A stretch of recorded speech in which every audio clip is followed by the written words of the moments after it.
Nagkakamali ka ng pangunawa, Amanda. Hindi dahil mabait ako sa'yo at ginagawa kong gusto ng anak ko, may gusto na ako sa'yo. Mahal ko ang asawa ko. Kung ganun, pinapaasa mo lang pala ako. Ang buong akala ko gusto mo rin ako. Lumayas ka at wag ka na magpapakita sa amin. Walang lugar ang ahas sa bahay na to. Oo, lalayas ako. Pero hindi ko kayo patatahimikin. Kukunin ko ang para sa akin. Amanda, anong ginagawa mo sa anak ko? Ibalik mo sa akin ang anak ko. Ma'am, wag po kayo lumapit sa anak ninyo. May kutob akong sinaniban siya ng masamang espiritu. Baka mamaya ay tuluyan niya na kayong patayin. Isang babaeng mangkukulam ang may gawa nito. Kinokontrol niya ang katawan at isipan ng bata. At kung hindi ako nagkakamali, maaaring si Amanda yon.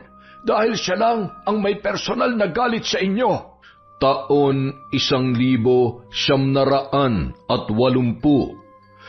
Davao del Norte. Sa isang lunsod sa Davao del Norte, nakatira ang mag-asawang sina Emma at John. Si John ay isang empleyado ng pamahalaang panlunsod, samantalang si Emma naman ay isang taon nang namamahala sa sarili nilang restaurant. Kaya madalas ay gabi na yung umuuwi at halos hindi niya na naaalagaan ang kanyang asawa at anak. Iniasa niya na lamang ang lahat ng kanyang tungkulin sa kanilang kasambahay. Dahil makulit ang anak nila na si Jeff ay walang kasambahay na nagtatagal sa kanilang pamilya. Maliban kay Amanda na umabot na ng 6 na buwan at nakakasundo pa ng kanilang anak. Ngunit ang hindi nila alam ay may nakatagong lihim sa likod ng dalaga. Isang hapon, pagka-uwi ni John galing sa trabaho ay masaya siyang sinalubong ng kanilang kasambahay. Napaka-sexy ng kasuotan at bagong ligo pa yon. Magandang hapon, sir. Mabuti at dumating na kayo. Ipinagluto ko po kayo ng masarap na pagkain. Wow, tamang-tama. Gutom na ako. Halika na dito sa kusina, sir. Ipaghahanda na kita. Teka. Nasaan nga pala si Jeff? Pinakain ko na po siya, sir. Ayun o, naglalaro na sa kwarto niya. Mabuti na lang talaga nandito ka, Amanda. Mas naaalagaan mo pa kami ni Jeff kaysa sa asawa ko eh. Wala po yun, sir. Ang bait niyo kasi sa akin, kaya bilang ganti, aalagaan ko rin po kayo ni Jeff. Maupo na po kayo dyan. Kumain na po kayo. Wow, nilaga. Alam ko po kasi na paborito niyo yan, sir. Sarap naman nito ah. Halika, maupo ka rito at sabay mo na akong kumain. Talaga, sir? Okay lang sa'yo? Ano ka ba? Oo naman. Nakakaboring naman kumain mag-isa. Sige, sir. Kung pinipilit niyo ako. Ang buong akala ni Amanda ay may gusto sa kanya ang amo niyang lalaki dahil masyado yung mabait sa kanya. Kaya ginagawa niya ang lahat upang mas lalo pa siyang mapansin noon. Pagkatapos nilang kumain, tumayo na si John para magbihis ng pambahay. Sinundan niya pa rin yun kahit na sa loob ng kwarto. Oh, Amanda, anong ginagawa mo dito? Ipapasok ko sana tong tinupi kong mga nilabhan ko kanina, sir. Ganun ba? Sige, halika, pasok ka. Wow, ang laki talaga ng kwarto nyo, sir. At ang ganda pa ng kama nyo. Ang lambot siguro nito, ano? Kung gusto mo, subukan mo at magpahinga ka na lang muna rito. Napapagod ka na siguro sa kakatrabaho kanina. Talaga, sir? Pwede akong humiga dito? Oo, bakit naman hindi? Hindi mo naman aangkinin yan eh. Masubukan nga. Ay, wow, ang lambot. Ang sarap naman palang maging asawa mo, Sir John. Maganda na ang trabaho. Napakabait pa. Ay nako, ikaw talaga, Amanda. Nambobola ka pa. Totoo yun, sir. Napakaswerte nga ni Ma'am Emma sa iyo eh. Sana nga, ako na lang siya. Ay no, tigilan mo ako. Pero palabiro ka talaga ha. Hindi po ako nagbibiro, sir. Pinapangarap ko po talagang makapag-asawa ng katulad nyo at magkaroon ng anak na katulad din ni Jeff. Balang araw, Amanda, matutupad din yung pangarap mo. Sana nga po, sir, sa lalong madaling panahon. Ilang sandali pa, pumasok sa loob ng bahay ang kanilang boy driver na si Kiko upang maghapunan. Tinawag niya si Amanda at nagulat na lang siya nang makitang lumabas yun mula sa kwarto ng kanilang amo. Kikoy, bakit ka ba tawag ng tawag? Istorbo ka naman eh. Amanda, my loves, bakit galing ka sa kwarto ni Sir, ha? Anong ginawa mo doon? Huwag mo ako matawag-tawag na my loves. Baka isipin ni Sir, boyfriend kita. Ano naman ang masama doon? Dalaga ka naman, binata ako. Excuse me, hindi kita type, no? Ang type ko, yung katulad ni Sir John. Macho, mestizo, at ang gwapo. Baliw ka ba? Lagot ka kay Ma'am Emma kapag nalaman niyang pinagpapantasyan mo asawa niya. Wala naman siya magagawa dahil lagi naman siyang wala dito. At saka, napapansin ko rin may gusto sa akin si Sir John. Paano mo naman nasabi yan? Ha? Kasi nga, sobrang bait niya sa akin. Parang ako na nga yung asawa niya eh. At parang anak na rin namin si Jeff. Lakas talaga ng tama mo, my loves. Mas bagay kaya tayo. Ano ka ba? Sabing wag mo ako matawag-tawag na my loves eh. Maligaw ka nga muna bago ka magkagusto sa akin. Alam mo bang isang paligo lang ang lamang sa akin ni Sir? Pag nakaligo ako ng dalawa, malalagpasan ko na yung kapugian niya. Hay nako, nangangarap ka na naman, Kikoy. Height mo palang ang layo-layo na. Ang tangkad kaya ni Sir John, tapos ikaw parang unano. Pag akong tumangkad, maglalaway ka talaga sa akin, my loves. Tumahimik ka nga dyan. Kahit pa ilang sakong bigas ang kainin mo, hindi ka natatangkad. Aray, grabe ka naman makapagsalita, my loves. Tagos sa likod yan Ano ba kasing kailangan mo sa akin? Maghahaponan na kasi ako. Maya-maya, susunduin ko na si Ma'am Emma dun sa restaurant. Ano ngayon? Bitbit ko ba yung kaldero? Siyempre, magpapaalam lang ako. Baka mamaya pagbintangan mo pa yung pusa kapag naubos yung pagkain. Kumain ka na nga lang dyan. Ay, teka lang, my loves.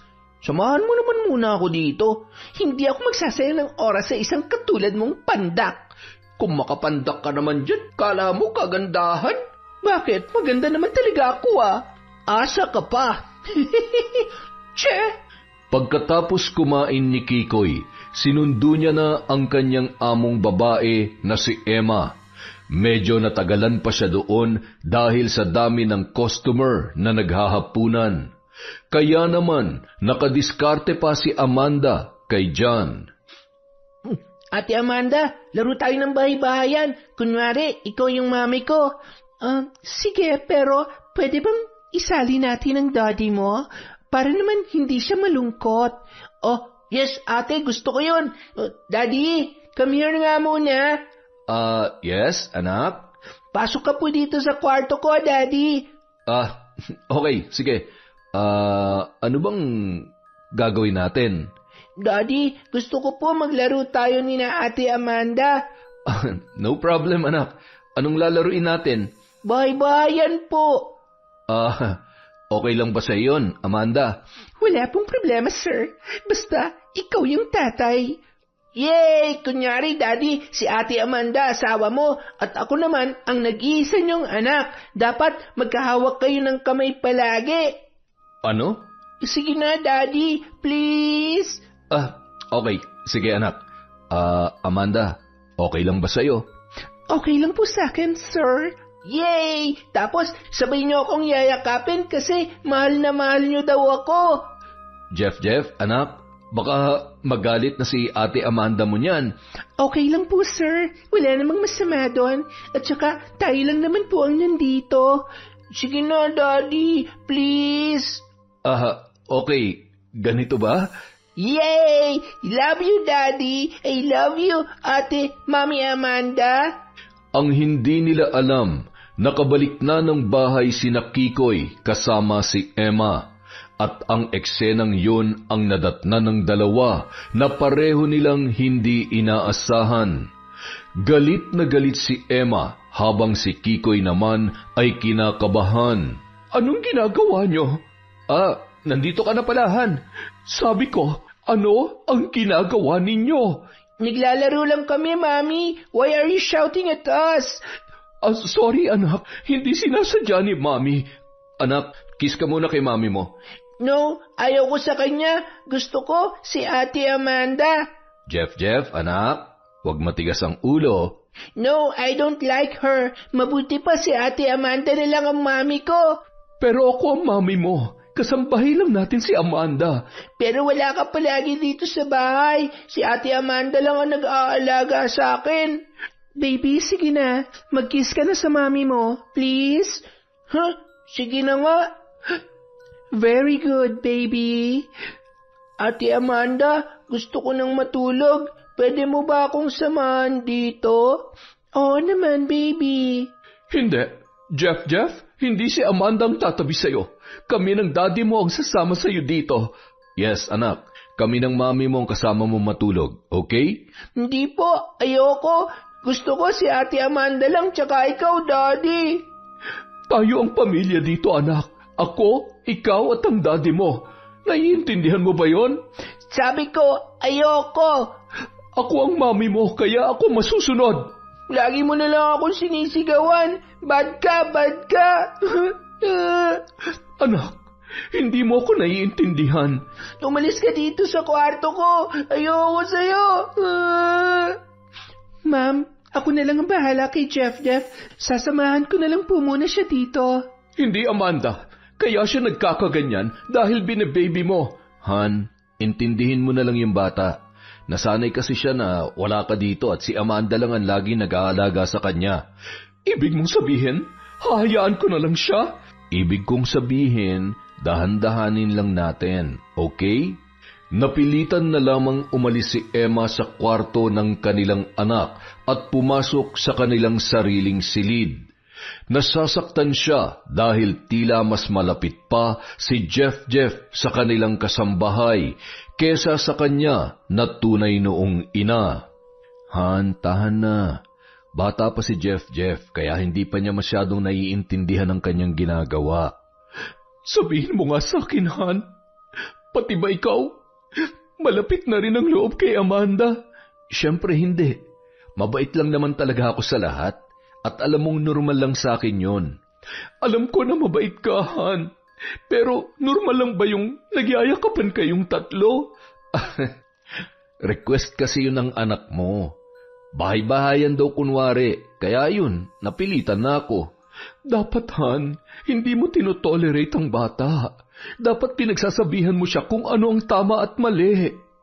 Sige, huwag ka mag-alalahan. Hindi na yun mauulit. Okay? Okay, pero please lang, Han. Huwag ka masyadong maging mabait kay Amanda. Para kasing merong mali eh. Okay, Han. Naiintindihan kita. Kinabukasan, maagang pumunta si Emma sa restaurant para ihabilin sa kanyang katiwala ang mga gawain. May balak kasi siyang umuwi sa kanilang bahay upang maalagaan ang anak at asawa. Nag-aalala na kasi siya, baka tuluyan na siyang kalimutan ng kanyang anak.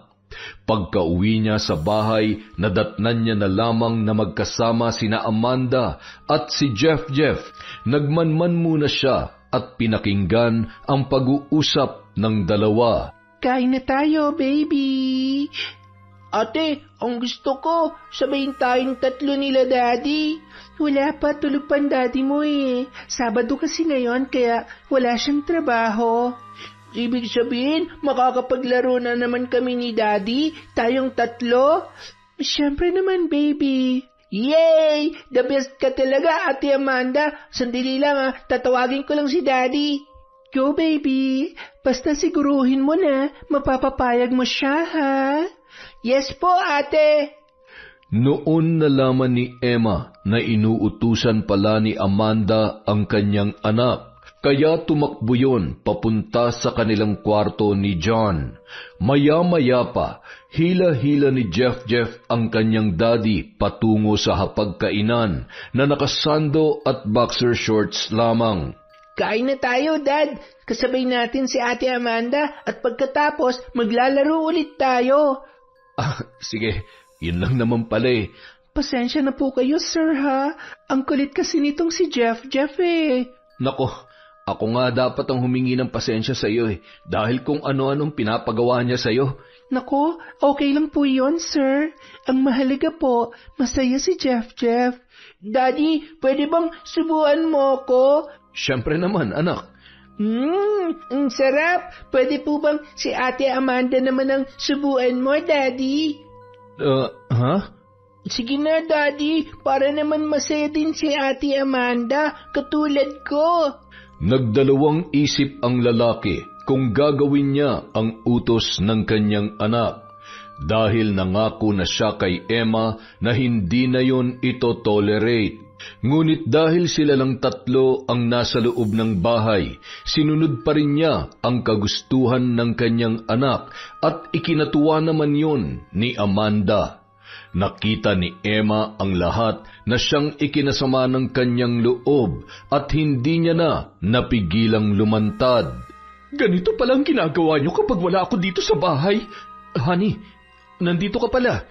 Sabihin niyo nga sa akin, may relasyon ba kayong dalawa? Han, mali ang iniisip mo. Ikaw, Amanda, akala mo hindi ko narinig na inuutusan mo ang anak ko na tawagin ng daddy niya? Ma'am, nagkakamali po kayo. Kagustuhan po ni Jeff ang lahat. Huwag ka na magmaang-maangan. Ang sabihin mo, minamanipula mo ang anak ko. Bakit niyo po inaaway si Ate Amanda? Bad ka, Mami. Bad ka. Kikoy, nasaan ka? Yes, ma'am. Bakit po? Ipasok mo si Jeff sa kwarto niya. Opo, ma'am. Jeff, halika na, dun tayo sa kwarto mo. No, ayaw ko. Aawayin ni Mami si Ate Amanda. Hindi, anak. Mag-uusap lang kaming tatlo ng daddy mo, okay? Sinungaling ka, Mami. Jeff, makinig ka kay Mami. Mag-uusap lang kami saglit. Promise po yan, Daddy, ha? Puprotektahan niyo po si Ate Amanda laban kay Mami. Go, anak. Sige na. Please. Okay po, Dad. Ate Amanda, puntahan mo ako mamaya, Oo, sige, baby. Parang tinutusok ang puso ni Emma nang marinig ang mga sinabi ng kanyang anak. Nang makasiguro ang ginang na nasa kwarto na si Jeff, sa kanya ulit kinausap ang dalawa. Mga walang hiya kayo? Niloloko niyo ako sa sarili kong pamamahay. Han, nagkakamali ka. Wala kaming relasyon ni Amanda. Wala. Ano tong mga nakikita ko? Kagabi, kanina. Huling-huli na kayo sa akto pero ayaw niyo pa rin umamin. Emma, mali ang iniisip mo. Ma'am, totoo po ang sinasabi ni Sir. Lumayas ka sa pamamahay ko, Amanda. Kaya pala lumalayo ang loob ng anak ko sa akin dahil sa mga ginagawa mo. Nilalason mo ang isip niya. Hindi po totoo yan, ma'am. Anong hindi totoo? Lumayas ka! Tumakbo si Amanda na umiiyak papunta sa kwarto at nag-empake. Paglabas niya ng pintuan ay sinadya niyang lakasan ang kanyang pag-iyak pagdaan sa kwarto ni Jeff upang maalarma ang bata. At hindi nga siya nagkamali dahil napalabas agad ng kwarto ang kanyang alaga. Ate Amanda, saan po kayo pupunta? Bakit may dalawang bag? Uuwi na muna ako sa amin, baby. Pinapalayas na kasi ako ng mami mo eh.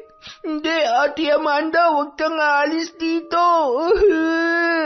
Ayaw kasi sa akin ng mami mo. Pinapagalitan niya ako. Nakita mo naman, di ba?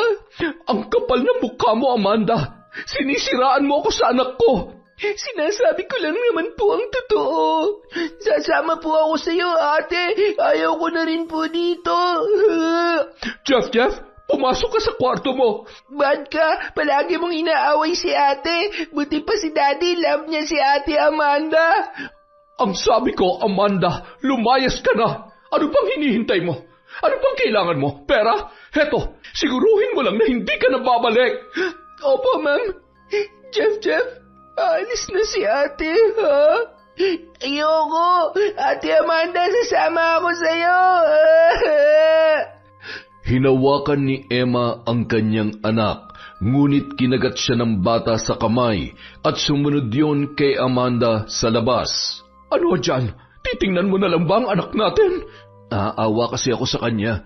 Naaawa ka sa bata o naaawa ka sa kabit mo? Sinasabi ko na sa iyo na hindi ko siya kabit. Kung ganon, pigilan mo ang anak mo at ibalik mo siya dito. Oo. Sige, Han. Sumunod si John sa labas at kinuha ang kanyang anak, habang mahigpit yon na nakayakap sa kanyang ate Amanda.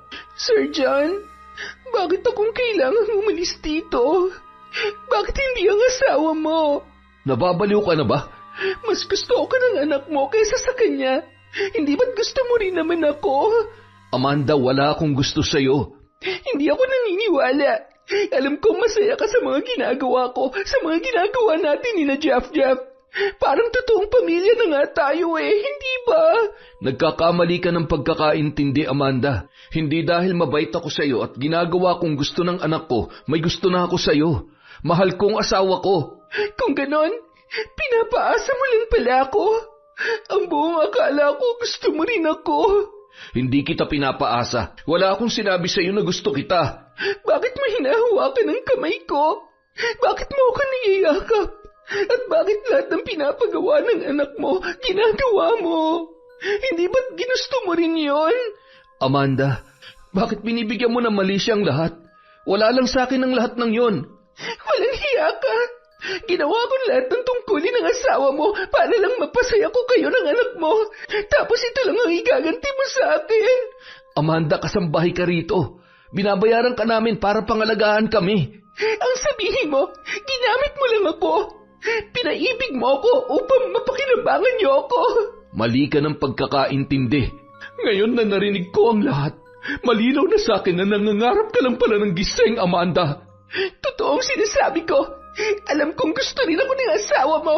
Lumayas ka na. Wag ka na magpapakita sa amin. Walang lugar ang sa bahay na ito. Oo, lalayas ako dito. Pero hindi ko kayo patatahimikin. Kukunin ko ang para sa akin. Wala kang pag-aari dito kaya wag mo kaming takutin. Amanda, please, umalis ka na. Ayaw ko nang lumaki pa ang gulong ito. Ate Amanda, sasama ako sa'yo. Jeff, pumasok ka sa loob. Wag ka na lalapit sa babaeng yan. Ayoko. Gusto ko sumama kay Ate Amanda. Hindi pwede. Dahil hindi mo siya kadugo. Baby, makinig ka. Kahit ano mangyari, wag mong mahalin ang mami mo. Bad siya, okay? Nakita mo naman kung paano niya ako inaaway, diba? Opo, Ate Amanda. Huwag mong lasunin ang utak ng anak ko. Jeff, halika na. Huwag kang maniwala sa babaeng yan. Bitiwan mo ako, Ate! Baby, gusto niya lang akong ilayo sa'yo. Naiingit siya sa atin dahil masaya tayo ng daddy mo. Babalik ako, baby, ha? Kapag wala ng mami mo dyan. Hintayin po kita, ate. Jeff, anak, halika na. Pasok na tayo sa loob. Daddy, please sama tayo kay Ate Amanda. Anak, hindi pwede yon. Dahil tayo ng mami Emma mo ang magkakapamilya. Anak, ako ang mami mo. Dapat akong paniwalaan mo. Hindi. Sinungaling ka. Ayoko sa'yo. Gusto ko si Ate Amanda ang mami ko. Anak, patawarin mo ako kung hindi kita naalagaan. Balang araw maiintindihan mo rin na ang lahat ng ginagawa ko ay para sa kinabukasan mo. Huwag mo ako huwakan. Bad ka. Jeff, anak, bumalik ka dito. Han, hayaan mo na muna siya mapag-isa sa kwarto niya. Balang araw maiintindihan niya rin ang lahat. Patawarin mo ko, Han. Hindi ko alam na napapabayaan ko na pala kayo. Han, naiintindihan naman kita parate. Pero si Jeff, hindi ko akalain na ganun na pala kalalim ang pinagsamahan nila ni Amanda sa loob lang ng 6 na buwan. Alam kong ginagamit lang din ni Amanda si Jeff. Minamanipula niya ang anak natin para mapalapit sa iyo. Malaki ang pagkakagusto sa iyo ng babaeng iyon. Patawad, Han. Hindi ko yun namamalayan. Ang akala ko rin ay tunay na malasakit ang pinapakita niya sa atin. Patawad din, Han, kung maging ikaw ay pinagdududahan ko. Naiintindihan kita, Han. Naiintindihan kita. Ngayong wala na ang babaeng yun dito, ibalik na natin sa dati ang pamilya natin. Sisikapin kong maging masaya ulit tayo. Ako na ulit ang mag-aalaga kay Jeff. Paano yung restaurant? May mga katiwala na ako doon. Bibisitahin ko na lang kung kinakailangan. Kailangan kong unahin ang anak ko. Araw ng Lunes, si Emma na ang nag-asikaso kay Jeff. Akala niya madali lang maibalik ang tiwala ng anak, ngunit nagkamali siya dahil sa halip na mahalin siya ng kanyang anak ay mas lalo pa siyang kinamuhian nito. Anak, bilisan mo nang kumain. Malilate ka na sa klase mo. Sasabay tayo sa daddy mo. Ako maghahatid sa iyo sa loob ng campus, okay? Ayaw ko. Ang gusto ko si Ate Amanda. Jeff, anak. Nandito naman si Mami. Ayaw ko sa'yo. Bad ka. Anak, hindi bad si Mami. Mahal na mahal ka ni Mami, okay? Kung talagang mahal mo ako, bakit mo pinalaya si Ate Amanda ko? Anak, hindi mo pa maiintindihan sa ngayon. Paglaki mo, tsak mauunawaan mo rin ang lahat. Jeff, sige na. Ihatid ko na kayo ng Mami mo sa school, ha? Opo, Daddy. Pero ako na lang po ang papasok sa school na mag-isa. Ihatid ka lang ng Mami mo sa room mo. Ayaw ko po. Mas gusto ko po mag-isa. Anak, gusto lang naman ni Mami na mabantayan ka. Basta ayaw ko. Ayaw ko. Kapag mapilit kayo, hihinto na ako sa pag-aaral. Jeff, anak. Han, hayaan na lang muna natin siya. Siguro, naguguluhan pa siya sa ngayon. Ang importante, maihatid natin siya sa school at makapag-aral siya. Sige, bibisitahin ko na lamang siya sa tanghali para makakain. Ayaw ko. Huwag kang pumasok sa school namin. Anak, bakit ba? Basta ayaw ko. Kaya ko nang kumain mag-isa. Han, intindihin mo na lang muna. Dahan-dahan, mauunawaan din niya ang lahat. Sige, kung yan ang gusto mo, anak. Susunduin ka na lamang namin ni Daddy mamayang hapon. Basta, anak ha, huwag kang aalis doon hanggat hindi kami dumarating ng Mami mo. Maliwanag? Opo, Daddy. Kinahapunan, sinundo na nila si Jeff sa paaralan. Nagtaka na lang sila dahil halos maubos na ang lahat ng estudyante, ngunit hindi pa rin yun lumalabas. Kaya minabuti na nilang pumasok at pumunta sa classroom ng kanilang anak. Teacher Mitch, magandang hapon. Good afternoon, Mr. and Mrs. Cortez. Naparito kayo? Kasi po, hindi pa lumalabas si Jeff. Si Jeff? Nako, hindi naman siya pumasok ngayong hapon. Sinundo siya kaninang tanghali ni Amanda, yung lagi niyang kasama araw-araw. Sigurado po kayo? Siguradong-sigurado po ako. Ang saya pa nga ni Jeff nung makita si Amanda eh. Ang sabi nila, kakain lang daw sila pero hindi na sila bumalik. Kaya akala ko, sinadya na lang niyang umabsent. Pero wala na po si Amanda sa amin. Pinaalis na namin siya nung Sabado. Nako, pasensya na kayo, Mrs. Cortez. Ang buong akala ko ay si Amanda pa rin na naghahatid sundo sa anak niyo. Diyos ko, ang anak ko. Saan dinala ni Amanda ang anak ko? Han, pupunta tayo sa police station. Magpapablatter tayo. Teacher Mitch, maaari mo ba kaming samahan? Walang problema, Mr. Cortez. Tungkulin ko makipag-cooperate sa inyo. Kung ganun tayo na, kailangan mahanap natin si Jeff. Matapos i-blatter ang pangyayari, hinahanap na agad si Amanda ng mga pulis. Pinuntahan nila ang bahay nito sa kabilang baryo sa probinsya at lahat ng mga kamag-anak. Ngunit wala silang nakitang lead kung saan yon nagtatago. Gabing-gabi nang nakauwi ang mag-asawa dahil nagbahay-bahay din sila sa kanilang mga kakilala. Ngunit wala pa rin silang nakuhang impormasyon. Wala nang nagawa si Emma kundi umiyak na lamang magdamag. Han, gabing-gabi na. Nasaan na kaya ang anak natin? Han, huminahon ka. Makikita din natin si Jeff. Kailangan natin siyang hanapin. Baka kung ano nang ginawa ni Amanda sa kanya. Magdasal na lang tayo na hindi niya sinasaktan ang anak natin. Kapag may masama nangyari kay Jeff, hindi ko siya mapapatawad. Kahit ako, Han, hindi ako papayag na saktan niya ang anak natin. Ay, Sir Jan, Ma'am Emma, nandito na pala kayo. Totoo bang sinabi niyo kanina sa telepono, sir, na nawawala si Jeff? Oo, Kikoy. At si Amanda raw ang sumundo sa kanya sa school. Si Amanda? Kung ganun, mahihirapan talaga mga pulis na hanapin si Jeff. Bakit, Kikoy? May alam ka ba tungkol sa kanya? Magkatabi lang kasi ang aming baryo, ma'am. Kung gusto niyo siyang hanapin, tutulungan ko po kayo. Pero hinanap na siya ng mga pulis dun sa kanila at wala naman daw si Amanda dun.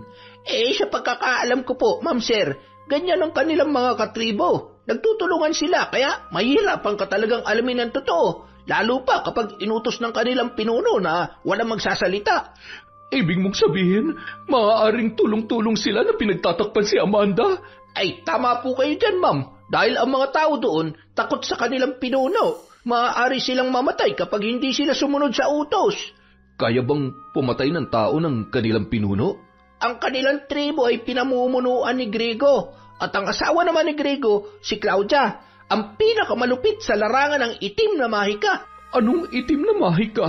Si Claudia ang pinakamalupit na mangkukulam sa kanilang baryo, ma'am. Lahat ng tao doon, sunod-sunuran lamang sa kanilang mag-asawa. Mangkukulam ba lahat ng mga tao doon? Hindi naman lahat, ma'am. Marami naman mabubuti doon, kaya lang wala silang kakayahan na lumaban Si Amanda, posible bang mangkukulam din siya? Hindi ako sigurado, ma'am. Pero sa pagkakaalam ko, marami doon nagsasanay na rin ng pangkukulam at si Claudia ang kanilang tagasanay.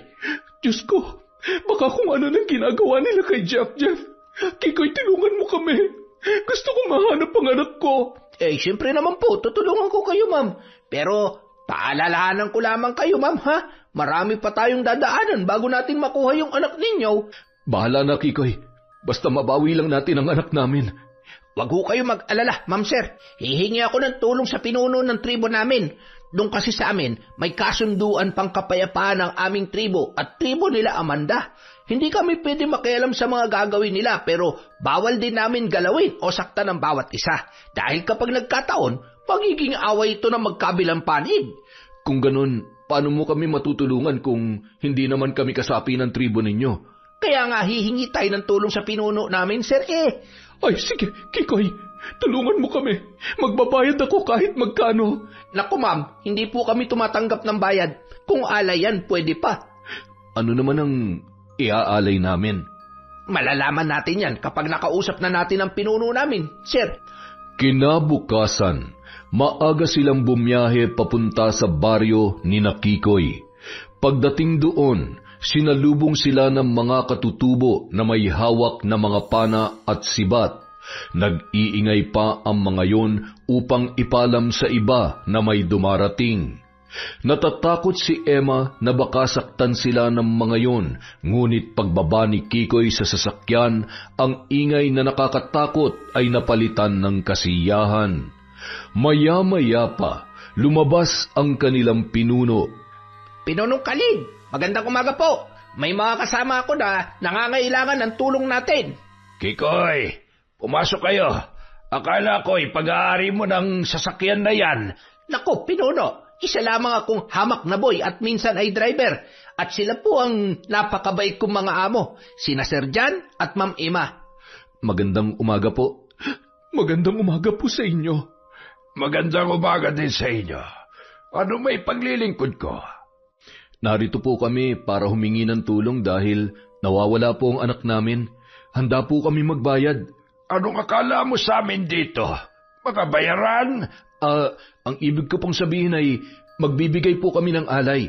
Opo, paumanhin po at nagkamali lamang ang aking asawa.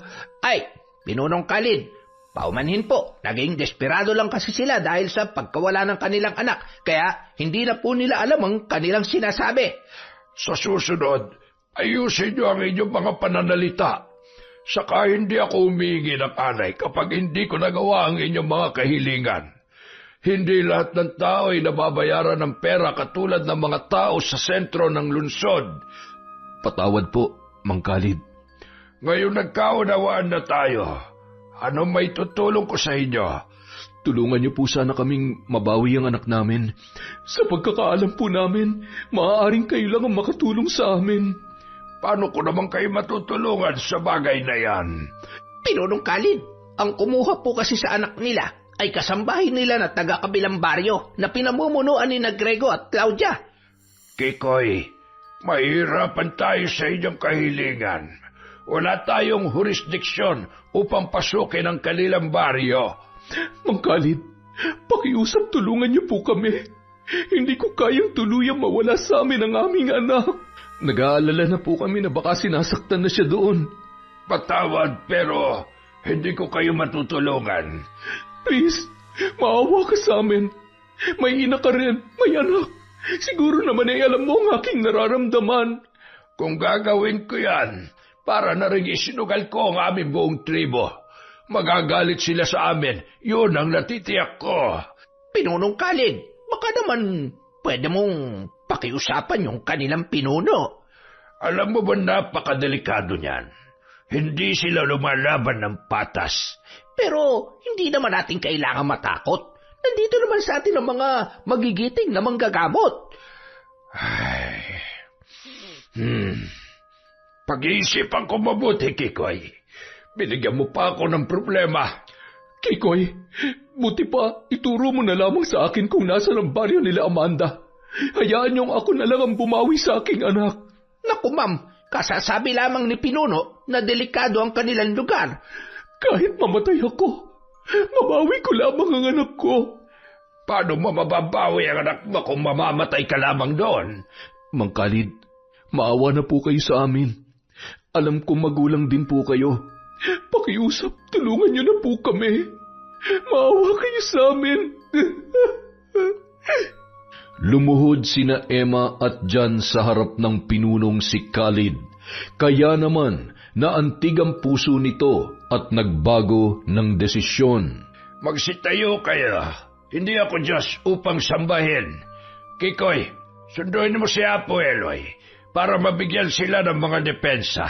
Pagkatapos ay isama mo siya rito upang mapag-usapan natin na maayos. Hindi tayo pwede magpadalos-dalos doon. Oh, ano pong depensa?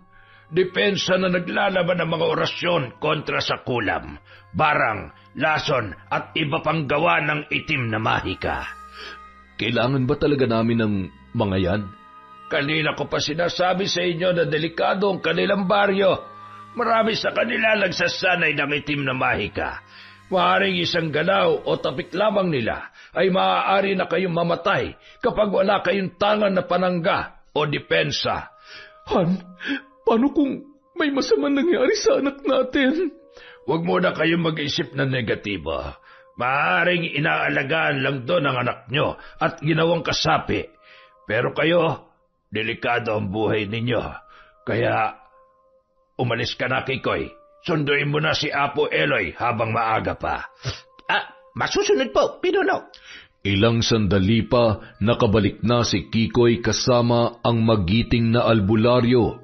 Puno ng depensa ang katawan nito.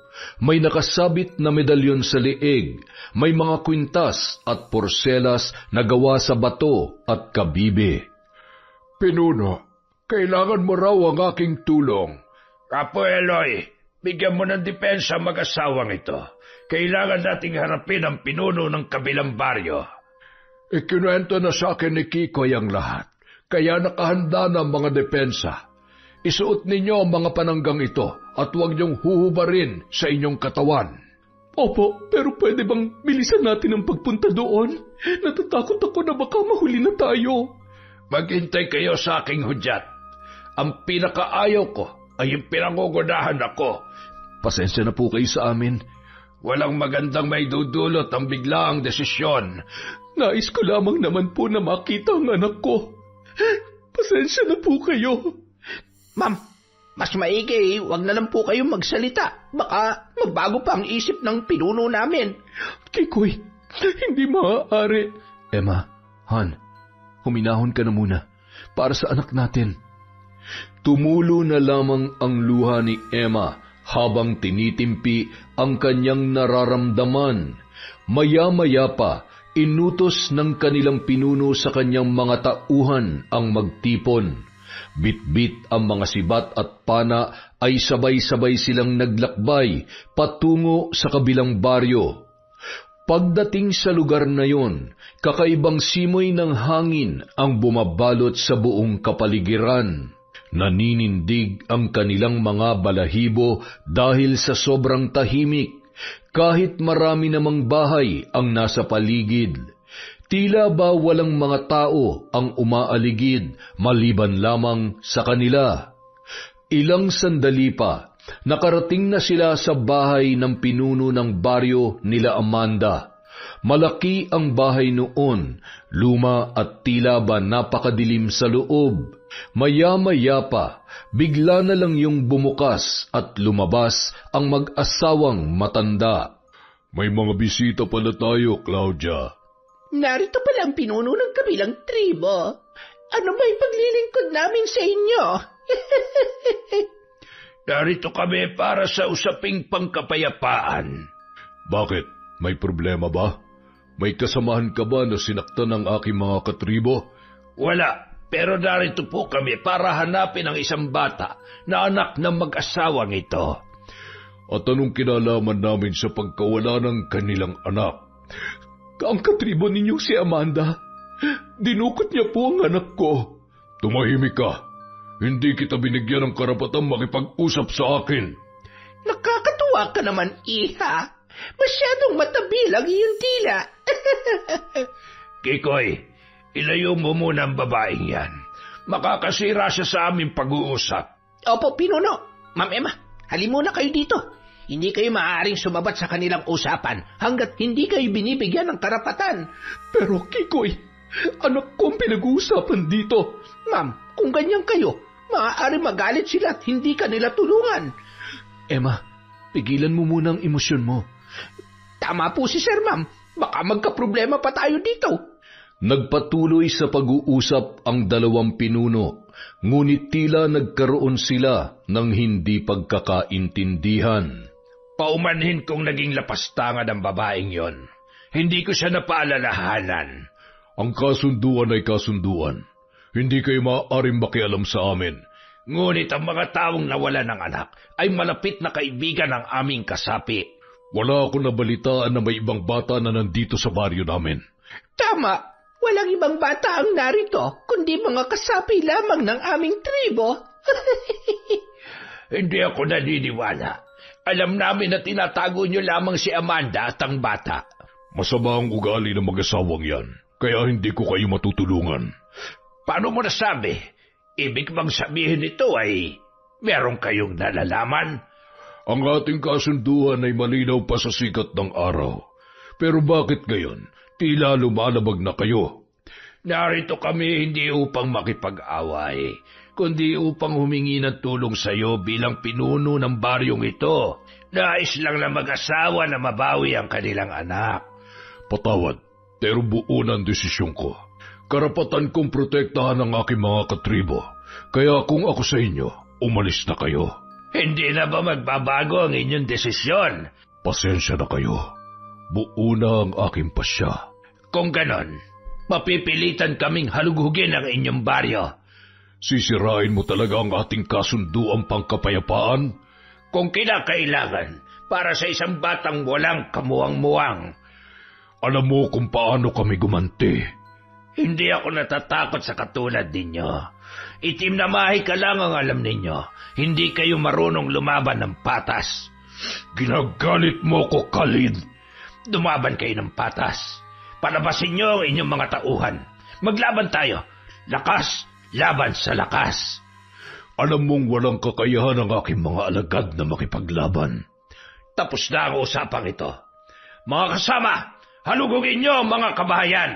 Magsama-sama tayo at walang maiiwan. Sundin ang utos ng pinuno. Pumasok ang matandang si Claudia sa kanyang bahay at doon ay gumawa ng sagradong ritual. Isang ritual na kayang magpagalaw ng mga bagay sa pamamagitan ng malakas na hangin sa kapaligiran. Diyos ko, bakit bigla na lamang lumalakas ang hangin? Han, mag-iingat ka. Nagliliparan ng mga bagay. Huwag kayong matakot. Hanggang pananakot lamang ang kanilang magagawa. Hindi kayo tatablan ng kulam dahil malakas ang inyong depensa. Magpatuloy lamang kayo dahil kaya kong kontrahin ang kanyang mahika. Kikoy, dapa! Ay, naku po! Muntik na ako dun Pinuno, makakauwi pa ba tayo ng buhay? Kung gusto mo, Kikoy, mauna ka nang umuwi sa amin. Naku, ayaw ko po. Natatakot po ako mag-isa. Isa pa, gusto ko pa makita ang aking my loves Amanda. Gusto mo siyang makita? Hindi ka kaya kumaripas ng takbo kapag nakita mo ang kanyang tunay na anyo? Bakit po, Pinuno? Mangkukulam rin ba si Amanda? Ano ba ang inaasahan mo, Kikoy? Kung totoong mangkukulam si Amanda, ano na nangyayari sa anak ko ngayon? Malalaman din natin yan mamaya, Ginang. Sa tulong ni Apo Eloy ay dahan-dahang bumalik sa normal ang ihip ng hangin. Nang makaraan sila sa isang bahay, nagtanong sila sa isang may katandaang lalaki. Kilala ko po kayo. Hindi ba't kayo po yung pinuno doon sa kabilang baryo?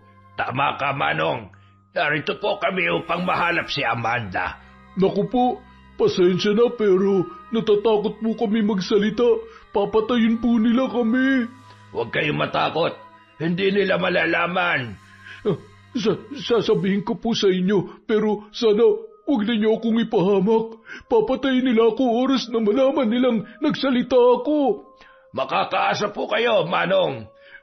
Diyan sa unahan, lumiko kayo dyan. May 5 bahay dyan at isa dyan ay kina Amanda. May nakita ba kayong bata na kasama niya?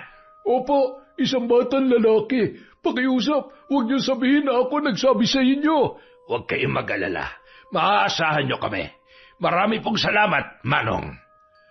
Nagpatuloy sila sa mga kabahayan na itinuro ng matanda. Palapit na sila nang mapansin ni Emma na may isang babae na sumilip sa may bintana sa isang bahay na tila kamuka ni Amanda. Ngunit bigla na lamang yung nawala. Dali-daling tumakbo si Emma sa may pinto ng bahay at pinukpok yon. Amanda, alam kong nandito ka. Buksan mo tong pinto. Ay, Ma'am Emma, paano ka nakasisiguro na kay Amanda ang bahay na ito? Kikoy, nakita ko siya. Nandito siya sa loob ng bahay na ito. Amanda, nasaan ang anak ko? Sigurado ka ba, Han? Oo, sigurado ako. Jeff, anak! Amanda, ilabas mo ang anak ko! Ay, my loves! Amanda! Kung nandiyan ka man ay ilabas mo na si Jeff. Amanda, hindi ako uuwi hanggat hindi mo inilalabas ang anak ko. My loves, hindi rin ako uuwi kapag hindi kita nakita. Kikoy, sigurado ba kayong itong bahay na hinahanap natin? Nakita raw po ni Ma'am Emma si my loves Amanda kanina na sumilip sa bintana. Natitiyak mo ba na siya nga talaga yung nakita mo? Oo, sigurado ko. Hindi ako magkakamali. Kung ganon, mga kasama, pasukin niyo ang bahay. Sinira ng kanilang mga kasamahan ang pintuan at hinalughog ang buong kabahayan. At doon ay nakita nila si Amanda na nagtatago habang tinatakpan ang bibig ng bata. Amanda, anong ginagawa mo sa anak ko? Ibalik mo sa akin ang anak ko. Hindi ko isasoli ang anak mo. My loves, ibalik mo naman na yung anak nila, Ma'am Emma. Gumawa na lang tayo ng atin. Walang hiya ka, Kikoy. Ikaw ang nagdala sa kanila dito. My loves naman. Mali naman kasi talaga yung ginagawa mo. Amanda, akin ang anak ko. Walang hiya kayo. Magkakamatayan muna tayo. Kukunin ko ang anak ko sa ayaw at sa gusto mo. Amanda, pakiusap, ibalik mo ng anak namin. Sige, yun ay kung papayag ang anak ninyo. Jeff, anak. Halika. Nandito na si Mommy. Ayaw ko. Gusto ko kay Ate Amanda. Inutil ka, Emma. Wala kang silbing ina. Walang hiya ka. Nilalason mong utak ng anak ko. Akin ang anak ko. Nag-agawan sila sa bata, ngunit mahigpit yung nakayakap kay Amanda. Maya-maya pa, biglang nagbago ang anyo ng dalaga Naging buhaghag ang kanyang buhok at tila nangingitim ang labi at dilat ang mata, dahilan upang mapatakbo si Jeff patungo sa kanyang mga magulang. Daddy, Mommy, Anak, tahan na. Uuwi na tayo sa atin, okay? natatakot po ako. Huwag ka mag-alala, anak. Nandito lamang si Mami. Hindi niyo makukuha si Jeff. My loves, tama na. Tingnan mo nga, pumapangit ka na tuloy. Isa ka pa, papatayin ko kayong lahat. Layuan mo sila. Kung hindi, ikaw ang papatayin ko. Walang hiya ka, matanda ka. Isa kang pakialamero. Nag-usal ng mga orasyon si Apo Eloy, dahilan upang manghina si Amanda, hanggang sa nagmakaawa na ito na itigil na ang ginagawa ng matandang albularyo. Maya-maya pa, iniutos na ni Khalid na lisanin ang baryo nila Amanda, at matagumpay silang nakabalik sa kanilang baryo kasama ang batang si Jeff. Ngayong nagtagumpay tayo, nais kong tuparin niyo rin ang inyong pangakong alay. Sabihin niyo lang at ibibigay namin lahat sa abot ng aming makakaya. Magbigay lamang kayo ng 3 hayop para katayin sa darating na aming kapistahan. Wala hong problema sa amin. Kung ganon, makakauwi na kayo. Pinunong Khalid, paano po kapag gumanti ang kabilang tribo? Huwag kayong mag-alala. Palagi kaming handa sa anumang darating. Malaking tiwala ako sa abilidad ng ating mga kasamahan. Kung ganon, alis na po kami. At maraming salamat, Pinunong Khalid. Maraming salamat po. Asahan ninyong bukas na bukas din ay darating po ang aming alay. Naway maging maayos ang inyong paglalakbay. Matagumpay silang nakauwi kasama si Jeff. Tinupad din nila ang kanilang pangakong alay sa tribo nila Kikoy. Akala nila Jan at Emma matatapos na ang lahat ng kanilang paghihirap, ngunit sila ay nagkamali dahil mas lumala pa ang problema nila sa kanilang anak. Isang araw, habang pababa si Emma sa kanilang hagdan, bigla na lang siyang tinulak ni Jeff na naging dahilan ng kanyang pagkahulog at pagkapilay. Anak, anong ginawa mo sa mami mo? Hindi ko siya gusto. Si Ate Amanda dapat na dito at hindi siya. Anak, kalimutan mo na si Amanda. Nakita mo naman na masama siyang tao. Sabi ni Ate Amanda babalik siya dito kapag wala ka na, kaya dapat mamatay ka na. Jeff, hindi mo dapat pinagsasalitaan ng ganyan ang mami mo. Yan bang natutunan mo sa school? Sabi ng teacher ko, dapat laging nandyan ang mga mami para sa mga anak nila. Sa akin si Ate Amanda lang naman ang gumagawa nun. Anak, narito ako para sa iyo. Kalimutan mo na si Amanda dahil hindi na siya maaaring bumalik dito. Sinungaling! Nakita ni Emma at John na halos lumuwa ang mga mata ni Jeff sa galit.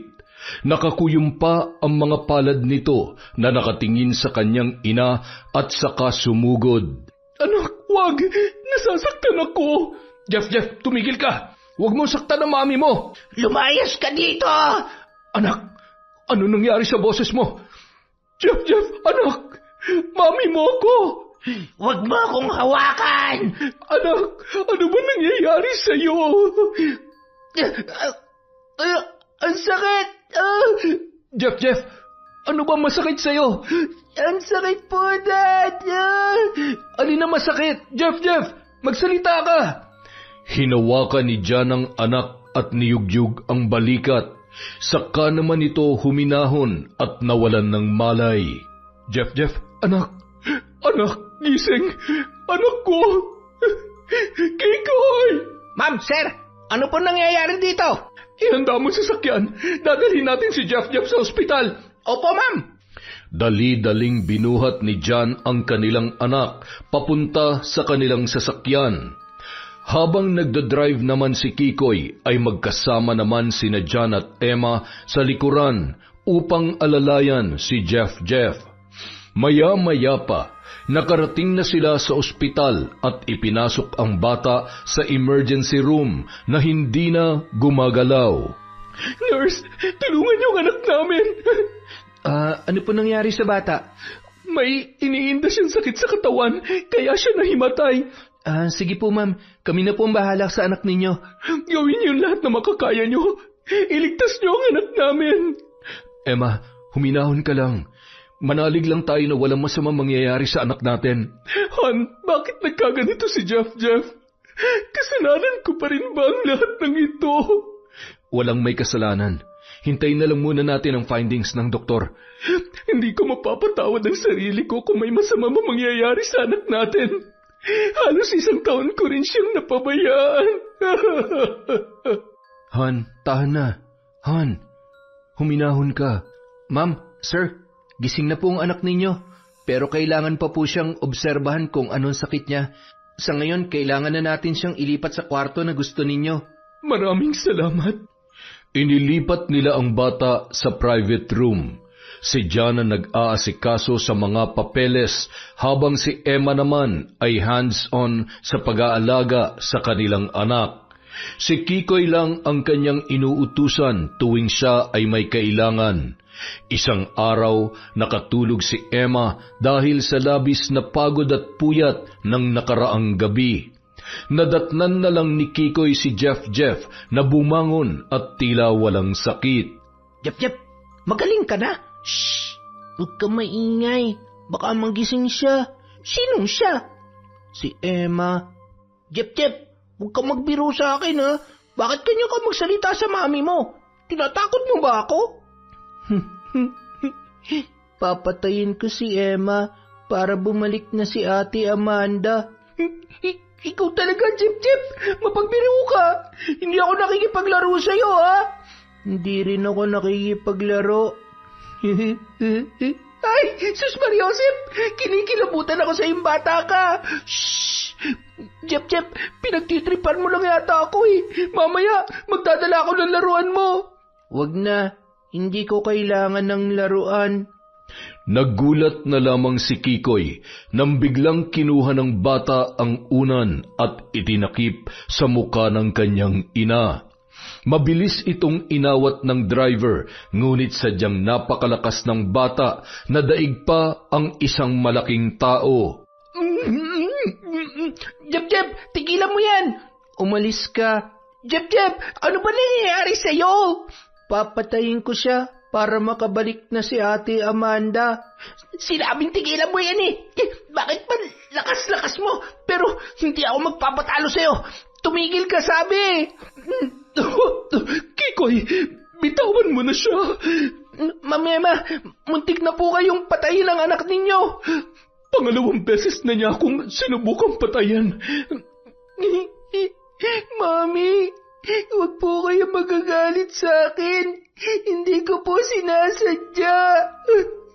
Hindi anak, hindi nagagalit sa iyo si Mami.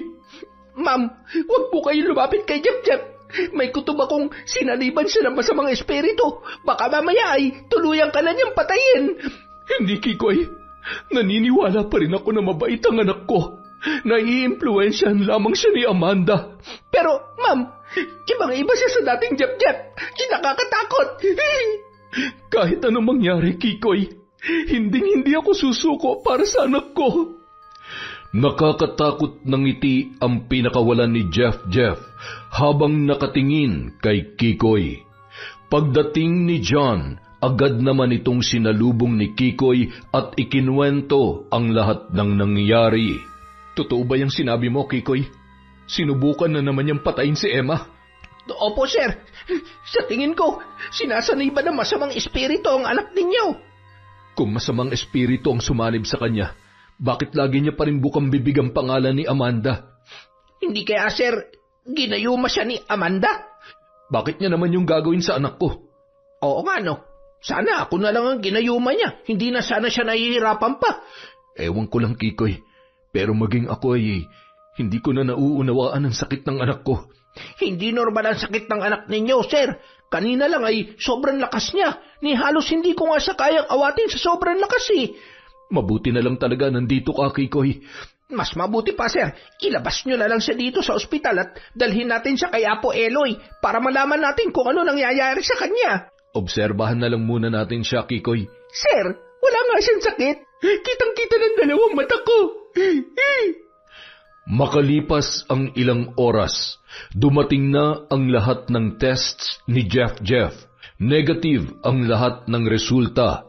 Wala rin itong lagnat kaya pinauwi na lamang sila ng doktor. Makalipas ang ilang sandali simula ng kanilang pag-uwi, nakarinig na lang ng ingay sina John at Kikoy sa loob ng kwarto ng bata kung saan nandoon din si Emma. Dali-dali silang pumasok at nagulat na lang sila nang makitang duguan ang noo ni Emma. Samantala si Jeff naman nakangisi at naghahanda na muling saktan ang kanyang ina. Anak, wag! Han, salamat at nandito ka. Emma, ano nangyari?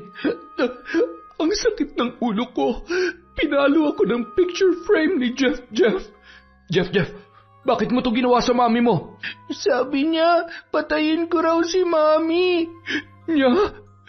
Ibig sabihin, may nag-utos sa'yo na patayin ako? Sino, anak? Sino? May bumubulong-bulong-bulong sa akin. Pagkatapos daw, babalik na si Ate Amanda.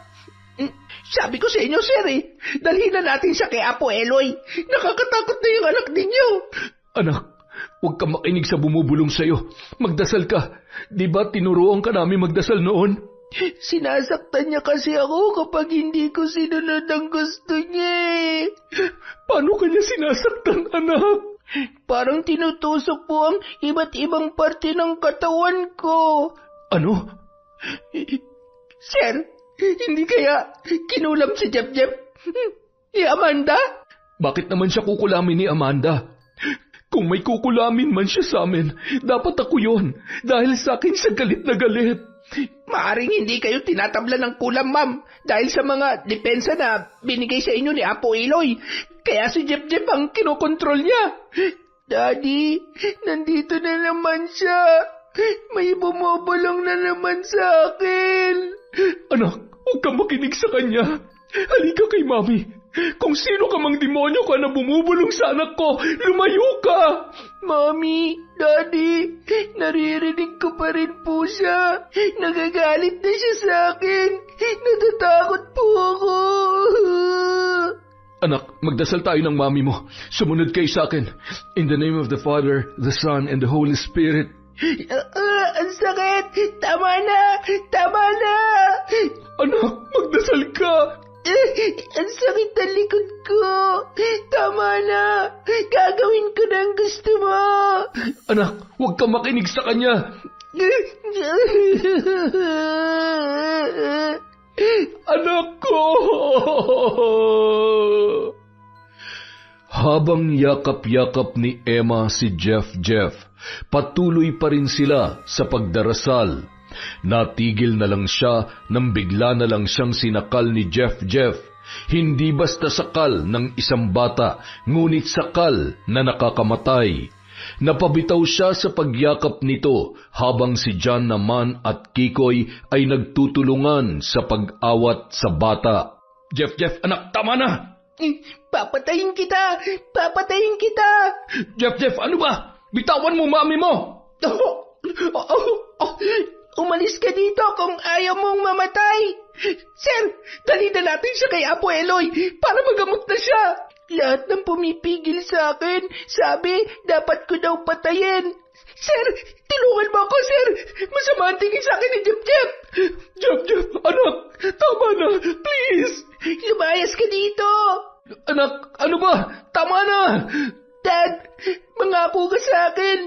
Pabalikin mo si Ate Amanda dito at palisin mo si Mami. Napapagod na ako, Dad. Napapagod saan? Sa mga utos niya sa akin. Pinaparusahan niya ako kapag hindi ko sinusunod Okay, anak. Basta, tama na, ha? Sa palagay ko, sir, ikaw lang ang kanyang pinaniniwalaan. Mas makakabuti siguro, ma'am, kung umalis muna tayo dito. Pero, Kikoy... Sige na, Han. Ako na lang muna magbabantay sa kanya. Ha? Lumabas sina Emma at Kikoy. Napaiyak na lamang ang ginang dahil sa nangyari sa kanyang anak. Ngunit bilang isang ina, nangako siya na gagawin ng lahat para kay Jeff, kahit pa ang kapalit nito ay ang kanyang buhay. Kikoy, nalilito na ako. Paano pa makakapasok si Jeff sa paaralan kung ganyan ang kanyang sitwasyon? Ma'am, ilang beses ko bang sasabihin sa'yo na kailangan na natin bumalik kay Apo Eloy? Tama ka, Kikoy. Naniniwala din ako na hindi normal ang ginagawa ni Jeff. Hindi talaga normal yun, ma'am. Maski ako kitang-kita kung hindi na siya ang dating batang si Jeff. May bumubulong ng araw sa kanya, di ba? Sige, Kikoy. Bukas na bukas din. Dalhin natin si Jeff kay Apo Eloy. Tamang-tama, ma'am. Pista dun bukas. Makakakain din tayo sa binigay ninyong alay. Hindi ba tayo makakasira sa okasyon doon kung magdadala tayo ng pasyente? Naku, ma'am, walang problema yun. Matutuwa pa yun sila kung dadalo tayo doon. Kinabukasan, maaga silang pumunta sa baryo nila Kikoy. Ang buong akala nila ay masayang pista ang kanilang dadatnan. Ngunit nagulat na lamang sila nang walang pistang naganap. Dumaan sila sa bahay ni Pinunong Khalid, ngunit may nakapagsabi na nasa bahay ito ni Apo Eloy. Kaya dumiretso na sila doon. Malayo pa lamang ay nakikita na nila ang napakaraming tao sa bahay ng matandang albularyo. Bumaba sila ng kotse at nasilayan nila ang napakarami na nag-iiyakan. Nagulat na lang sila sa dami ng mga batang pasyente na ginagamot ng matanda. Bakit kayo naparito? Nais naming ipatingin sa inyo ang aming anak na si Jeff. May nangyari din ba sa kanya? Opo, Apo Eloy. Hindi po normal ang mga ikinikilos niya nitong nakaraan. Tingnan natin ngayon. Magpahinga muna kayo saglit dahil katatapos ko lang gamutin ang mga batang pasyente. Apo Eloy, ano nangyari sa mga kabataan dito? Ang ilan sa kanila ay kinulam ng taga-kabilang baryo. Bakit nila ito ginagawa? At sa mga batang walang kamuwang-muwang pa? Ito ang ganti nila dahil sa paglusob natin sa kanilang lugar. Pero bakit ang mga bata ang pinaparusahan nila? Kadalasan sa mga bata dito sa atin, walang mga depensa, hindi katulad natin. Masyado tayong kumpiyansa dahil nandito lang naman sila sa ating baryo. Kung ganoon, paano nangyaring nakulam sila gayong nandito lang naman sila sa baryo natin? Noong nakaraang araw kasi, may isang matandang babae na nagpanggap na taga rito. Ginaya niya ang kasuotan ng ating tribo at namigay ng candy sa mga bata. Ang hindi nila alam ay si Claudia yon, ang malupit na mangkukulam na asawa ng pinuno ng kabilang baryo.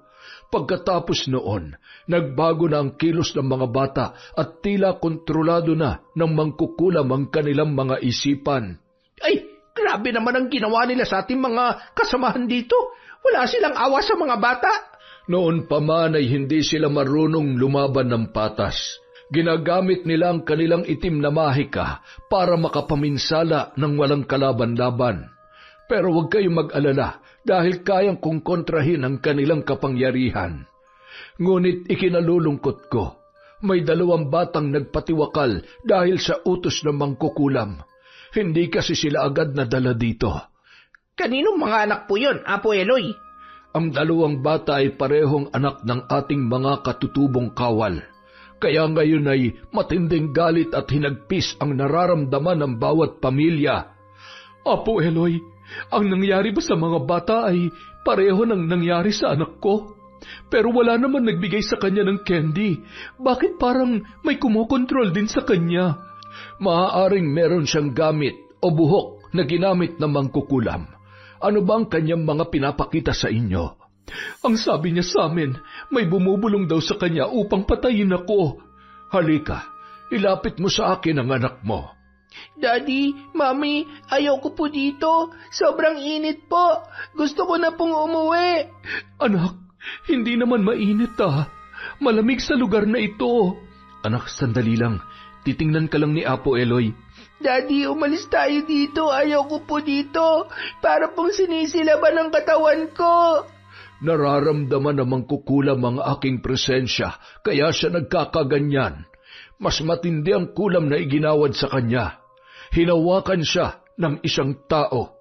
Apo Eloy, tulungan niyo po ang anak namin. Ilapit mo siya sa akin. Mami, ayaw ko po. Jeff, anak, sandali lamang ito. Nagsindi ng itim na kandila ang matandang albularyo. Gumawa siya ng sagradong ritual upang kausapin ang mangkukulam gamit ang katawan ni Jeff. Lalong nagpumiglas ang bata nang hawakan ito ng albularyo. Daddy, Mami, umuwi na po tayo. Isang babaeng mangkukulam ang may kagagawan nito. Kinokontrol niya ang katawan at isipan ng bata. Kung hindi ako nagkakamali, maaaring si Amanda yon dahil siya lang ang may personal na galit sa inyo. Kung ganon, anong gagawin natin ngayon? Huwag ka mag-alala. Gagamutin ko ang anak mo at pagkatapos bibigyan ko siya ng depensa. Mami, Daddy, uwi na po tayo. Ayaw ko na dito. Huwag niyo siyang susundin sapagkat kontrolado pa rin siya ng mangkukulam sa pamamagitan ng pagbulong nito sa isang manika na kanyang ginagamit. Umalis ka! Huwag ka makialam! Ano nangyari sa anak ko? Bakit nagbago ang kanyang boses? Nandito na siya, ang babaeng may hawak ng manika at kumulam sa inyong anak. Idiniin ni Apo Eloy sa liig ni Jeff ang kanyang dalawang daliri at umusal ng mga hindi maunawaang salita. Umalis ka! Nasasaktan ako! Tigilan mo na ang batang ito! Apo Eloy, nasasaktan ang anak ko. Huwag kang magpadala sa kanya. Apo Eloy, hindi na makakayanan ni Jeff ang sakit. Huwag mo siyang hawakan. Pero baka kung ano mangyari sa anak ko. Hahawakan sana ni Emma si Jeff nang bigla na lamang siyang sinakal ng bata. Kaya muling idiniin ng matandang albularyo ang dalawa niyang daliri sa liig ni Jeff na tila gigilitan gamit ang mga orasyon na kanyang pinakawalan. Akala ng albularyo ay titigil na ang mangkukulam, ngunit ilang sandali pa ay bigla na lang nawalan ng malay ang bata at nagkaroon ng mga sugat. Apong Eloy, anong nangyari sa kanya? Bakit nagkasugat-sugat na siya? Sinugatan na mangkukulam ang kanyang manika na ginagamit. Jeff, anak! Diyos ko! Nagdurugo ang kanyang mga sugat! Pakiusap, tulungan niyo po ang anak ko! Muling itinutok ng matandang albularyo ang kanyang mga daliri sa leeg ni Jeff. Walang salitang pagbabanta, sa halip ay umusal ito ng mga salita na hindi maintindihan. Matigas ang ulo mo, Amanda. Hindi ka mapakiusapan na maayos. Ngayon, inuutusan ko ang espiritu ng hangin upang ibalik sa iyo ang sumpa ng kulam!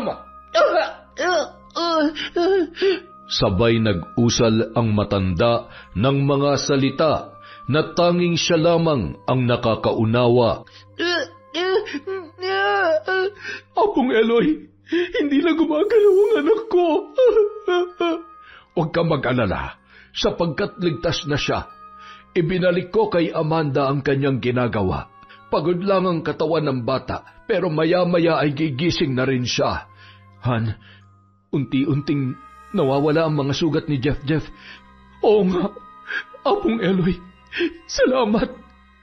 Apong Eloy, ano na pong nangyari sa may labs kong si Amanda? Maaaring naghihingalo na ang may labs mo, sapagkat sa kanyang katawan tumama ang mga sugat ng kanyang ginamit na manika. Kawawa naman. Sayang si my labs. Totoo ba ang inyong sinasabi, Apong Eloy? Malalaman niyo rin ang katotohanan, pero hindi pa rin tayo dapat mapanatag. Alam kong gagawa pa rin sila ng paraan upang makaganti.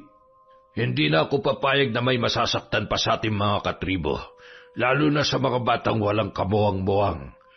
Oh, nandyan ka pala, Pinunong Khalid. Kanina ko pa kayo pinagmamasdan.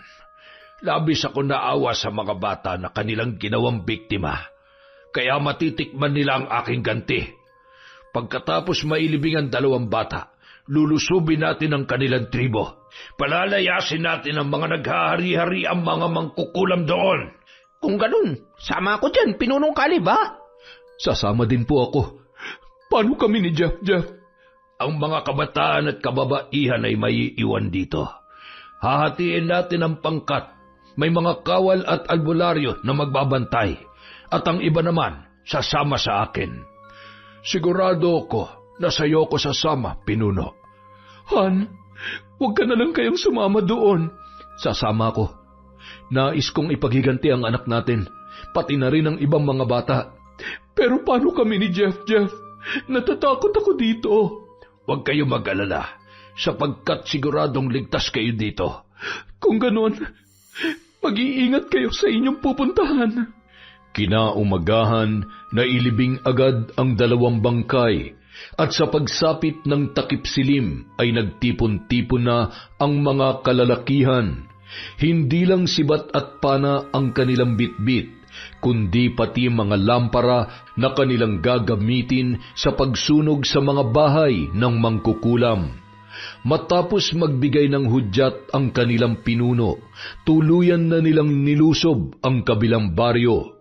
Una nilang sinalakay ang bahay ng pinuno na si Grego at ang mangkukulam nitong asawa na si Claudia. Bakit nyo kami ginagambala? Natutulog ng mga tao dito Narito kami upang maningil. Anong pinagsasasabi mo, Kalib? Alam namin ang asawa mong mangkukulam ang pumunta sa aming baryo upang mambiktima ng mga bata. 2 sa mga bata namatay. Kaya palabasin mo siya dahil kailangan niyang pagbayaran ng kanyang mga kasalanan. Walang katibayan ang inyong mga sinasabi. Walang ginawang masama ang aking asawa sa inyo. Ilabas mo ang iyong asawa dahil kung hindi, mapipilitan kaming sunugin ang bahay ninyo. Mga lapastangan, magkakamatayan muna tayo bago niyo siya masaktan. Mga kasama, alam niyo na kung anong gagawin niyo. Masusunod, Pinuno! Masusunod, Pinuno! Pinaligiran ng mga kasamahan ni Khalid ang bahay ni Grego. Pagkatapos ay sinindihan ang bawat sulok noon. Maging ang kapilya kung saan nagsasanay ang grupo ng mga mangkukulam ay sinunog din nila. At dahil gawa lamang yon sa kahoy at pawid, madali lamang kumalat ang apoy. Habang nagliliyab yon, natakot naman si Grego at nagsisigaw, "Mga walang hiya kayo! Nasa loob ang aking asawa! Ang sabi mo'y wala ang asawa mo! Magbabayad kayo! Pinatay niyo ang asawa ko!" Kayo ang dapat na magbayad! Aatakihin sana nila ang pinuno, ngunit kumaripas na yun ang takbo dahil wala rin naman siyang alam sa pisikal na pakikipaglaban at umaasa rin lamang ito sa itim na mahika. Naalarma naman ang ibang tao doon at nagsilabasan na rin. Manatili kayo sa inyong mga kabahayan. Tinitiyak ko sa inyong walang madadamay na inosente. Pinuno, paano natin matutuntun yung ibang mga mangkukulam? Sumunod lamang kayo kay Apo Eloy, sapagkat mararamdaman niya ang mga bahay na may malalakas na presensya. Ano pang hinihintay niyo? Sumunod kayo sa akin. Lusubin ang mga bahay na mangkukulam at sunugin! Masusunod, Pinuno! Marami sa mga bahay na naroon ang kanilang nilaktawan at iilan lamang ang kanilang sinunog. Ngunit wala ng mga mangkukulam sa loob dahil tumakas na ang mga yon. Hanggang nakarating sila sa bahay nila Amanda. Malakas ang presensya na naramdaman ni Apo Eloy dahil sa mga gamit ng kulam na nasa loob. Sinindihan ng mga kawal ang bahay hanggang sa nakarinig sila ng sigaw ng isang babae. May tao sa loob. Baka nandyan pa yung may labs kong si Amanda. Maaaring si Amanda nga ang nasa loob niyan. Kung si Amanda yan, bakit hindi siya tumatakas? Siguro ay malala pa ang kanyang mga sugat. Gawa ng pagbabalik ko ng kulam sa kanya na dapat sana ay kay Jeff niya ginawa. Kung ganon, confirm.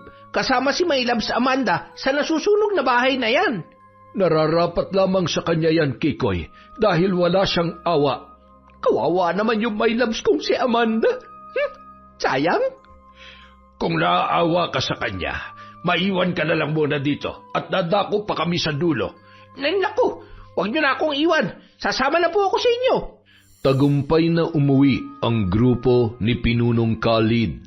Lumayas ang mga mangkukulam na ikinatuwa naman ng mga taong naiwan sa baryo dahil wala ng mga mangkukulam na naghahari-harian sa kanilang lugar at malaya na silang makakagalaw.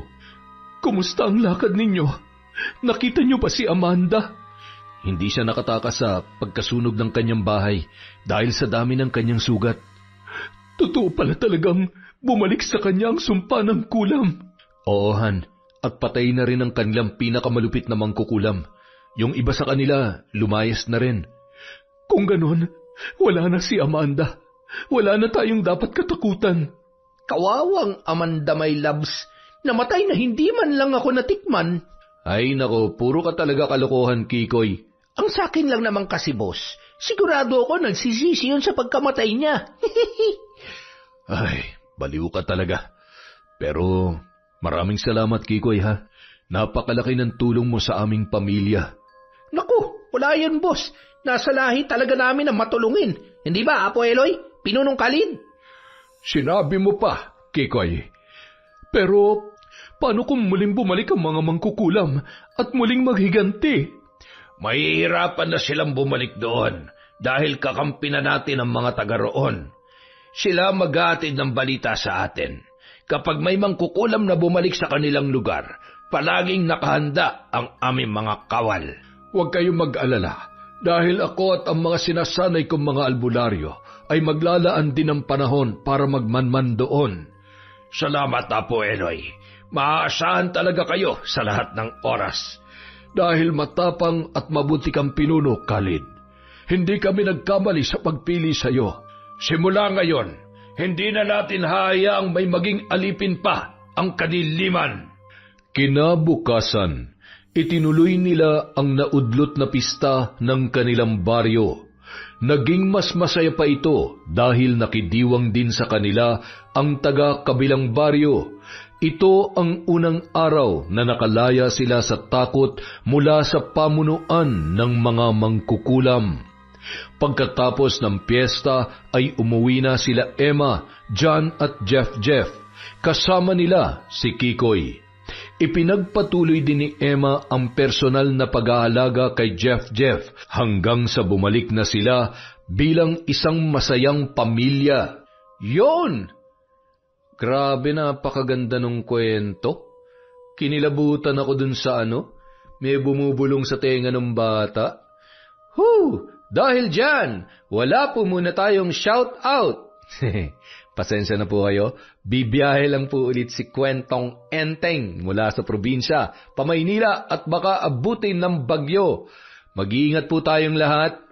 Pagdasal natin na sana hindi masyadong malakas ang bagyong darating. Maraming salamat po sa walang sawang pagsuporta sa Kwentong Enteng.